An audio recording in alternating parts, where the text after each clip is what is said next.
সিদ্ধভাবে আমরা এগুলো করি। তো 4 নম্বর অভ্যাসটা কি আমাদের বাপের?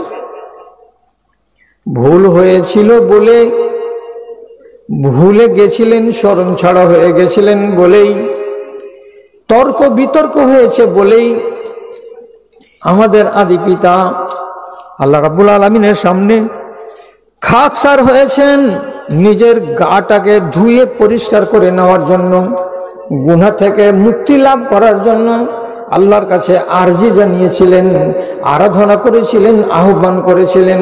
তো যেটা নবীজির মুখ থেকে বেরিয়েছিল আল্লাহর সামনে আরাধনা, সেটা কি বলা যায়? দোয়া।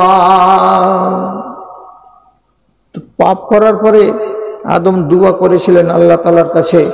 আমার মনে হয় এইখানে আর এইখানে আপনারা যতটি ভাই বেরাদার বসে আছেন, 2-1 জন যদি বাদ থাকে তো থাকে, না হলে আপনাদের সবারই জানা আছে